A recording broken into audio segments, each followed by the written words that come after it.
RDSMR class 11 exercise 1.2 इस पे based मैं क्वेश्चन नंबर 1 कंप्लीट करवा चुका हूँ। अगर बात करते हैं इसका इंट्रोडक्शन का, तो मैं एक्सरसाइज 1.1 जब मैं करवाया था तो उसी में इंट्रोडक्शन पार्ट में बताया हूँ। तो अलग से कोई इंट्रोडक्शन पार्ट नहीं है इस एक्सरसाइज का, तो आप लोग जाके एक्सरसाइज 1.1 का इंट्रोडक्शन पार्ट समझ लीजिए, क्योंकि एक्सरसाइज 1.1 में ना सेट के डिफिनीशन पे रिलेटेड क्वेश्चन था। 1.2 सेट कितने फॉर्म का आता है, 2 form, set builder form, roster form. तो इस पे बेस्ड एक्सरसाइज 1.2 है। और मेरे चैनल में अगर नए हैं तो please subscribe my channel, bell icon को प्रेस करना मत भूलिएगा, क्योंकि जब भी मैं वीडियो बनाता हूँ क्लास 11 से रिलेटेड, क्लास 12 से, तो आपके पास नोटिफिकेशन चले जाए और उस वीडियो से मिस आउट ना हो। तो चलिए स्टार्ट करते हैं आज का वीडियो। क्वेश्चन देख लें।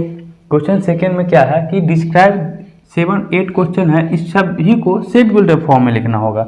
तो बहुत सारे बच्चों को सेट बिल्डर फॉर्म में लिखने में बहुत दिक्कत होती है, क्योंकि आप एक ही क्वेश्चन का सेट बिल्डर फॉर्म में डिफरेंट तरह से हम आंसर लिख सकते हैं। आप मान लीजिए कुछ सोचे होंगे, लिख दिया सेट बिल्डर फॉर्म में, अब जाके बुक का आंसर चेक करिएगा कि मैं लिखा हूँ जो सही है कि नहीं। आप कभी देखिएगा कि आंसर मैच नहीं कर रहा, लेकिन आप लिखे होंगे सही, क्योंकि डिफरेंट फॉर्म में हम लिख सकते हैं। कोई एक एग्जैक्ट आंसर नहीं हो सकता सेट बिल्डर फॉर्म का। तो चलिए स्टार्ट करते हैं। मैं देखिए क्वेश्चन 1 को ना मैं कितने तरीके से लिख सकता हूँ मैं आपको दिखा रहा हूँ। अब ये है रोस्टर फॉर्म में, तो कहाँ से कहाँ तक है, 1 से 6 तक, और 1 से 6 तक वो है क्या, नेचुरल नंबर है। तो जो भी अंदर एलिमेंट है हम उसके लिए मान लेते हैं कि x। ये सारे एलिमेंट को क्या रिप्रेजेंट कर रहा है, x वेरिएबल से। x कुछ भी हो सकता है, 1 भी हो सकता है, 2 भी, 3, 4, 5, 6 तक ही होगा। अब मुझे कंडीशन तो लिखना होगा ना x के बारे में। ऐसे ही मैं लिख दिया x तो कुछ हो गया क्या, कुछ नहीं हुआ। x के बारे में लिखेंगे, क्या लिखेंगे, ऐसा भी लिख सकते हैं कि x is natural number less than 7। ये हो गया एक सेट बिल्डर फॉर्म। इसी चीज़ को हम इस तरह से भी लिख सकते हैं, x क्या लिखा हूँ, नेचुरल नंबर, तो हम बिलोंग टू कर देते हैं नेचुरल नंबर। और वो भी कंडीशन है कि लेस देन 7 होना चाहिए। तो अब x जो भी अंदर होगा वो लेस देन 7 होगा। 7 लेस देन 7, हाँ सही है। या फिर हम इसको इस तरह से भी लिख सकते हैं, x belongs to natural number, x less than या इक्वल टू 6 हो भी सकता है, लेकिन उससे छोटा। तो छोटा कहाँ तक होगा, अगर ये कंडीशन ना लिखें तो भाई आंसर गलत हो जाएगा।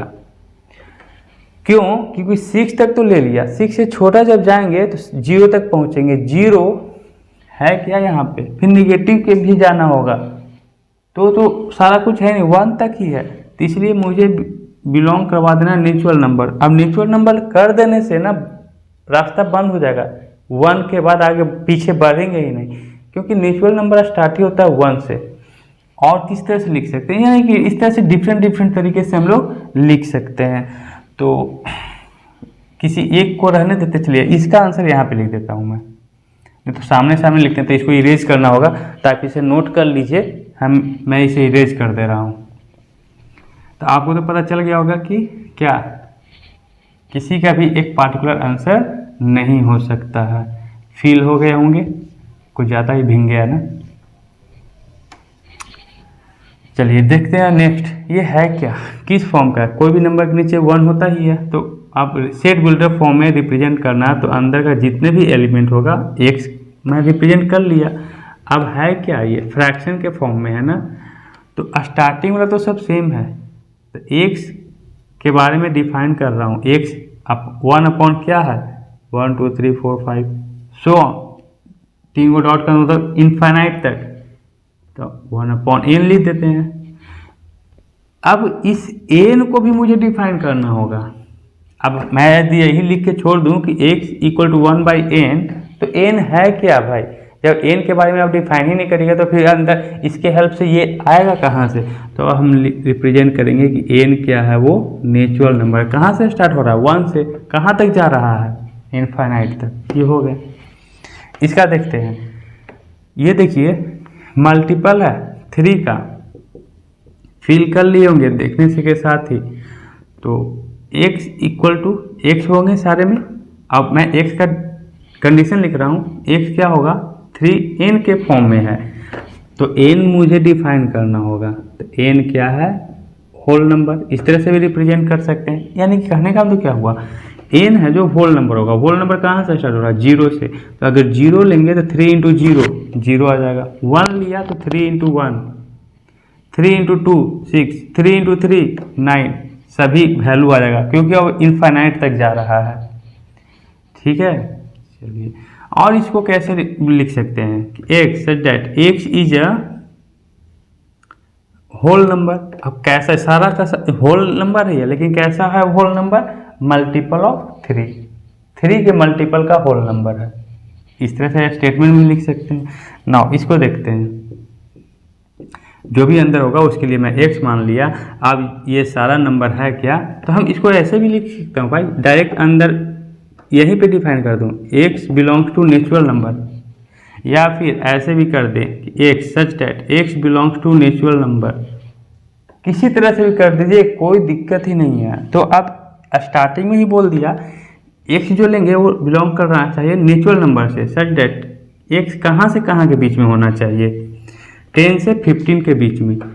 तो मैं यहाँ पे x का कंडीशन लिख देता हूँ, x greater than equal to 10 या लेस देन इक्वल टू 15, ये भी सही है। या फिर इसके अनुसार x, अब x वही है, क्या लिख देंगे, ग्रेटर देन 10 और लेस देन इक्वल टू 15, या स्टेटमेंट भी लिख सकते हैं। तो कोशिश कर रहा हूँ कि हर तरीके से बताने की, ताकि आपको फील हो सके, प्रॉब्लम ना हो सेट बिल्डर फॉर्म में लिखने के लिए।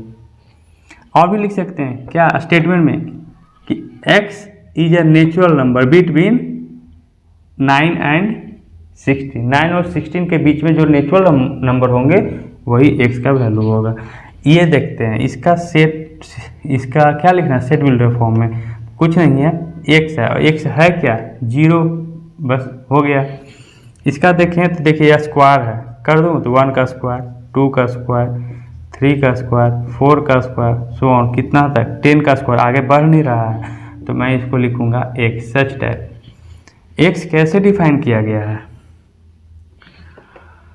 x जो डिफाइन किया गया है स्क्वायर में है, तो x का स्क्वायर कर दें, नहीं, हाँ सबका तो स्क्वायर ही है, x का स्क्वायर कर सकते हैं, लेकिन अब x को डिफाइन करना होगा कि x लेंगे कहाँ से कहाँ तक, 1 से 10 तक।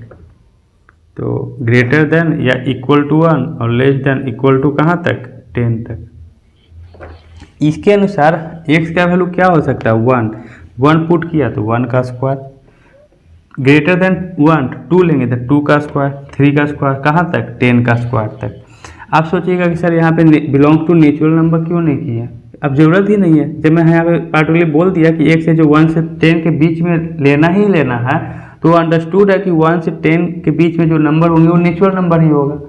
अब अंदर लिख के इतना गैदरिंग करने की जरूरत ही नहीं है, स्टेटमेंट में भी लिख सकते हैं क्या, x such that square of x is a natural number between 0 से 101। बिटवीन का मतलब बाउंड्री वाला लेना ही नहीं है, उसके बीच का। तो एक ये फॉर्म हो गया, और इस तरह से बहुत सारा लिख सकते हैं। इसका देखते हैं 2 4 6 8 यानी मल्टीपल है, तो एक such that x equal to 2n। अब n क्या होना चाहिए, नेचुरल नंबर, इन्फिनाइट तक जा रहा है, इसलिए हम लिमिटेड बाउंड्री नहीं लगाया हूँ। इसका देखें तो 5 का पावर 1, 5 का स्क्वायर, 5 का क्यूब, 5 का पावर 4। तो हम इसको सेट बिल्डर फॉर्म में कैसे लिख सकते हैं, 1 2 3 4 यहीं तक है ना। तो ये है 5 का पावर x है, और x इक्वल टू लिख देंगे 5 का पावर n। अब n belongs to natural number हो रहा है, कहाँ से कहाँ, ये ना भी लिखेंगे तो यहाँ ये वाला कंडीशन लिख दीजिए कि n जो है ग्रेटर देन इक्वल टू 1 और लेस देन इक्वल टू 4, ये भी लिख सकते हैं। आंसर आ गया। तो आई होप कि ये सेट बिल्डर फॉर्म में इस क्वेश्चन को बनाने के बाद आपको आ गए होंगे। अब किसी टाइप का भी क्वेश्चन हो, सेट बिल्डर फॉर्म में लिखना हो, आप 100% लिख लीजिएगा। तो चलिए नोट कर लीजिए, चैनल को सब्सक्राइब करना मत भूलिएगा।